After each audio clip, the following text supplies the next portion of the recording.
कैसे हो दोस्तों, एक और ब्लॉग में स्वागत है। आप मेरे जो पीछे जो बिल्डिंग देख रहे हैं दोस्तों, ये है पीएम म्यूजियम। जी हाँ दोस्तों, ये है भारत के जितने भी प्रधानमंत्री रहे हैं उनका म्यूजियम और घूमने वाले हैं। बहुत ही शानदार म्यूजियम है और अभी ये हाल में ही ओपन हुआ है, यानी 5-6 दिन हुए हैं ऐसे ओपन हुए, और इसके अंदर जाने वाले हैं और बहुत ही मजा आने वाला है। इस ब्लॉग को आप लास्ट तक जरूर देखें।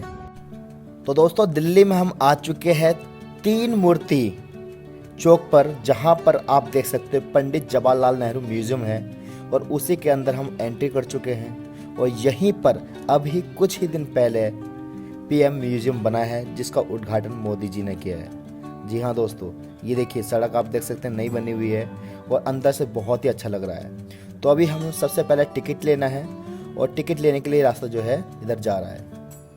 तो फाइनली दोस्तों टिकट ले लिया है। टिकट जो है 160 का है, एग्जैक्टली 220 का होता है, बट जो हेलीकॉप्टर वाली स्लाइड है वो फुल हो चुकी है, तो आज वो नहीं कर पाऊंगा मैं।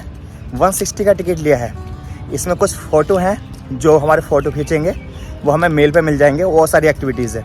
मैं बताना चाहता हूँ कि यहाँ पर ऑलरेडी म्यूज़ियम तो था, यानी नेहरू जी का म्यूज़ियम तो था, बट उसी के पीछे जो है पीएम म्यूज़ियम को बनाया गया है। बहुत ही अच्छा और बहुत ही अच्छी बिल्डिंग लग रही है। तो दोस्तों, सामने वाली जो बिल्डिंग देख रहे हैं, ये एक्चुअली में जो पूरा तो बंगला यहाँ है, से आप ये जवाहरलाल नेहरू पूरी इमारत देख लीजिए, बिल्डिंग कितनी शानदार लगती है। बाद वो बिल्डिंग ये आएगी देखिए। जो अभी नई बनी हुई है। बिल्डिंग देखेंगे पास से, बहुत ही खूबसूरत है और इसके आगे जो मैदान है वो मंत्रमुग्ध कर देता है। दोस्तों, अभी हम करने वाले हैं अंदर से एंट्री, और यहाँ से अंदर एंट्री हो चुकी है। और ये पूरा मॉडल लुक बनाया गया है कि कैसे बिल्डिंग जो है दिखाई देती है, यानी पीछे का लुक। यहाँ से दोस्तों अभी हम जा रहे हैं पंडित जवाहरलाल नेहरू म्यूजियम देखने के लिए।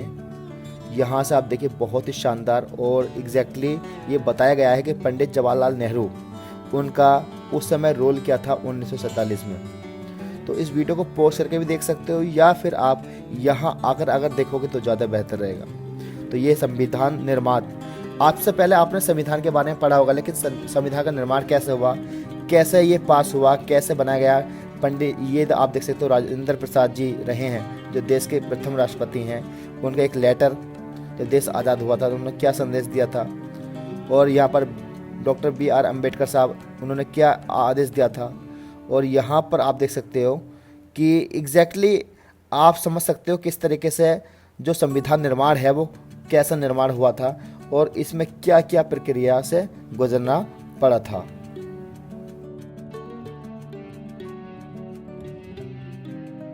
दोस्तों, उसी के बाद दूसरा रूम है भारतीय संविधान का निर्माण। आपको पता है कि डॉक्टर BR अम्बेडकर साहब जो है, ये देख लीजिए, ये इनके निर्माता थे।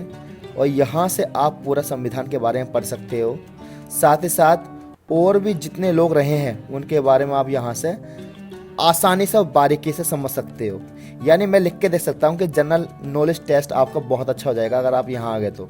पूरी जानकारी किन किन लोगों का हाथ रहा था जब ये संविधान जो है बन रहा था, तो यहाँ से आप पूरी लिस्ट पढ़ सकते हो। पोस्टर का नाम भी उनका पढ़ सकते हो। उसी के बाद तीसरा रूम है डेमोक्रेटिक इंडिया। यहाँ से आप जब अंदर आओगे तो आपको पता होगा कि हमारे प्रधानमंत्री जो बनते हैं वो उनकी एलिजिबिलिटी क्या होती है, उसके बाद उनका चुनाव कैसे होता है, और उसके बाद उन्हें किस किस प्रोसेस से गुजरना पड़ता है, या ओथ जो होती है उनकी।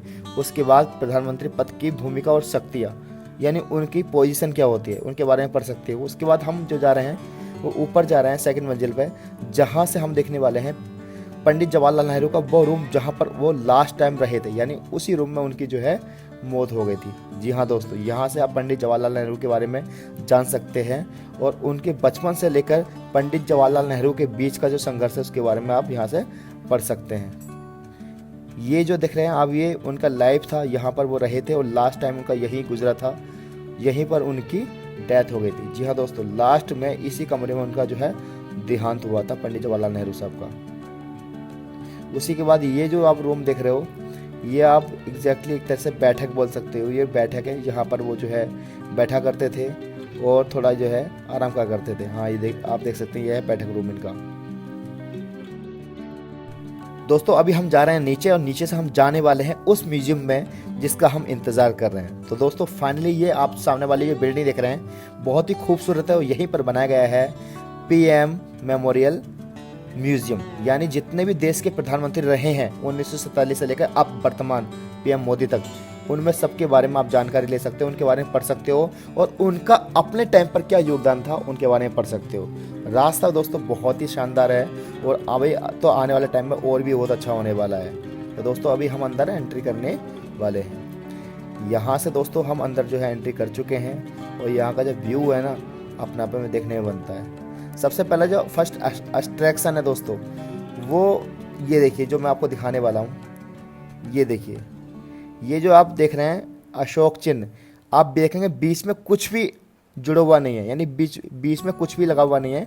अभी आप यहाँ से देखिए बारीक से और ऐसा लग रहा है इल्यूजन टू रियलिटी। उसके बाद सेकंड चीज़, यहाँ से आप पंडित जवाहरलाल नेहरू, यहाँ से देश के पहले प्रधानमंत्री से लेकर आप सेकंड प्रधानमंत्री और थर्ड श्री लाल बहादुर शास्त्री साहब से लेकर लास्ट तक जितने भी प्रधानमंत्री रहे हैं उनके बारे में आप पढ़ सकते हो और डिटेल में उनके बारे में हम आगे जानने वाले हैं। जैसे आप देख सकते हो, यहाँ से मैं लास्ट की बात करूँ तो आपको पता होगा लास्ट तो हमारे जो रहे हैं पीएम मोदी जी हैं वर्तमान में, तो अटल बिहारी वाजपेयी, उसके बाद मनमोहन जी थे, उसके बाद पीएम मोदी जी अब जो वर्तमान में है, यानी शुरू से लेकर आखिर तक। ऊपर दोस्तों अगर छत की बात की जाए तो ये काफ़ी अट्रैक्शन दिलाता है और काफ़ी अच्छा लगता है, बहुत शानदार। जो छत की डिजाइनिंग है ना ये वाकई में काबिले तारीफ है दोस्तों। उसी के बाद हम एक रूम की बात करें तो ये जो रूम देख सकते हो, यहाँ पर सरदार पटेल जी के बारे में बताया गया है और साथ में महात्मा गांधी जी के बारे में बताया गया है। महात्मा गांधी जी की ज़िंदगी पर रोशनी डालने की यहाँ पर कोशिश की गई है, जो आप इसको देख सकते हो।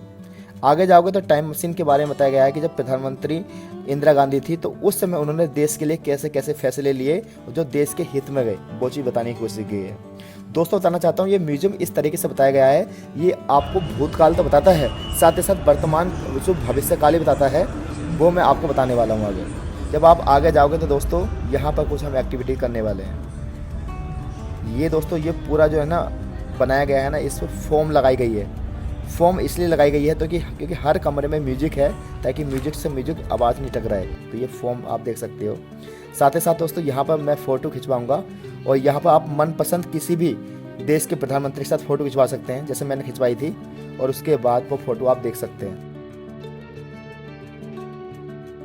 यहाँ पर दोस्तों ग्रीन स्क्रीन में मैं जो चलने वाला हूँ पंडित जवाहरलाल नेहरू जी के साथ चलने वाला हूँ। ये एग्जैक्टली एक टास्क है, फनी टास्क, जो काफ़ी अच्छा लगता है। तो क्रोमा की सहायता से वीडियो की एडिटिंग कैसी होती है आप खुद देख लीजिए। तो यहाँ आपको लगेगा जैसे वाकई में एक तरफ जो है नेहरू जी चल रहे हैं और एक तरफ मैं चल रहा हूँ। तो ये काफ़ी अच्छा यहाँ एक्टिविटी है लोगों को जोड़ने के लिए, ताकि यूथ यहाँ आए और यूथ इस चीज़ को समझे। दोस्तों बताना चाहता हूँ कि यहाँ पर बहुत सारी एक्टिविटी हैं। यहाँ पर मैं क्रोमा पर खड़ा हुआ था और यहाँ से आप मेरा फोटो जो है तस्वीर में आप देख सकते हो किस तरह चल रहा होगा। यहाँ पर एक एक्टिविटी और है दोस्तों, जो कि एक तरह से हेलीकॉप्टर वाली होती है, बट वो आपका फ्यूचर बताती है, यानी फ्यूचर, इंडिया का फ्यूचर कैसा होगा। बट वो इस समय बंद था, चल नहीं रहा था, यानी स्लॉट पूरा हो गया था, इसलिए हम वो देख नहीं पाए। यानी कुल मिलाकर के यहाँ पर आप जो है भूतकाल तो देखोगे और फ्यूचर भी आप देख सकते हो। ये लास्ट टास्क है दोस्तों।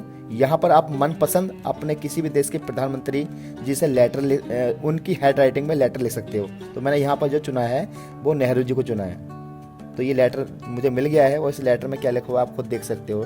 Dear Mohammad Arbaz Khan, believe in a wonderful word that is full of beauty. उसके बाद शाइन जो देख सकते हो वो हैं पंडित जवाहरलाल नेहरू के।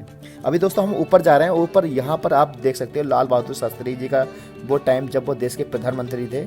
और ये दोस्तों जय जवान जय किसान का नारा दिया था। और इस समय भारत की स्थिति बहुत ख़राब थी, क्योंकि जितनी भी महिलाएं थी उन्होंने अपने ज्वेलरी थी, जो आभूषण थे, खुद देश के खजाने में दे दिए थे।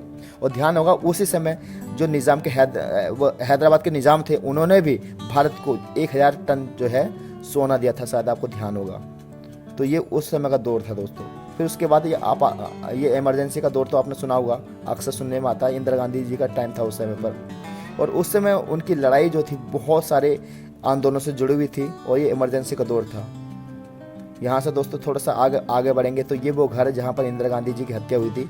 इस पर तो मैं ऑलरेडी वीडियो बना चुका हूँ, आपको पता भी होगा। तो दोस्तों कुल मिलाकर के जब आप आगे जाओगे तो यहाँ पर देखिए बहुत ही शानदार व्यू है। और यहाँ पर राजीव गांधी जी के बारे में बताया गया है। राजीव गांधी जी ने, आपको पता है, जो फ़ोन लेकर आए थे, साथ ही साथ कंप्यूटर जो लाने वाले थे वो राजीव गांधी जी लाने वाले थे। उस समय इनकी काफ़ी आलोचना हुई थी, लेकिन राजीव गांधी और कंप्यूटर के बारे में बताया गया है कि सक्सेस कि ये देश के प्रधानमंत्री थे जिन्होंने देश को कहाँ से कहाँ तक पहुँचाया। और काफ़ी तरक्की में इनका बहुत बड़ा हाथ था। तो ओवरऑल बहुत ही अच्छा एक्सपीरियंस रहा। अभी दोस्तों यहाँ से हम नीचे जा रहे हैं, तो यहाँ पर आप जगह जगह पर पोस्टर देखेंगे। तो 1947 से लेकर वर्तमान यानी 2022 तक का जर्नी बताया गया है कि 1947 में क्या हुआ, 48 में क्या हुआ, 49 में क्या हुआ, 50 में क्या हुआ, देश को आज़ादी कैसे मिली। ओवरऑल इनके बारे में बहुत कुछ यहाँ पर लिखा हुआ है। सो आई होप दोस्तों ये ब्लॉग आपको पसंद आया होगा। बहुत ही अच्छा अनुभव रहा और आज़ादी के बाद से लेकर अब तक के जितने भी प्रधानमंत्री रहे हैं, उनका कार्यकाल रहा है, सबके बारे में जानने का मौका मिला, डीपली जानने का मौका मिला। पता चला कि संविधान कैसे लगा हुआ था, जो मतलब इतना आसान नहीं होता। जो हमें आज़ादी मिली है वो इतनी आसानी से नहीं मिली। कई मोमेंट ऐसे आए कि जब मैं इमोशनल हो गया, और स्पेशली वो पल जब राजीव गांधी जी ने कंप्यूटर की स्थापना की थी और कंप्यूटर जब आया था। तो आई होप दोस्तों ये ब्लॉग आपको पसंद आया होगा। अब मैं इस ब्लॉग का एंड करता हूँ। इस तरह के ब्लॉग्स आप हमारे चैनल पर देख सकते हैं। अरबाज ब्लॉग चैनल को आप ज़्यादा से ज़्यादा सब्सक्राइब करें। और एग्जैक्टली ये जो चैनल है, चैनल नहीं है, ये आपके लिए एक इमोशन है, एक प्यार है और एक ऐसा चैनल है जिसको आप पूरे परिवार के साथ बैठ कर देख सकते हैं। और आप मुझे इंस्टाग्राम पर भी फॉलो कर सकते हैं, लिंक डिस्क्रिप्शन में दे रखा है। अल्लाह हाफिज़, जय हिंद दोस्तों।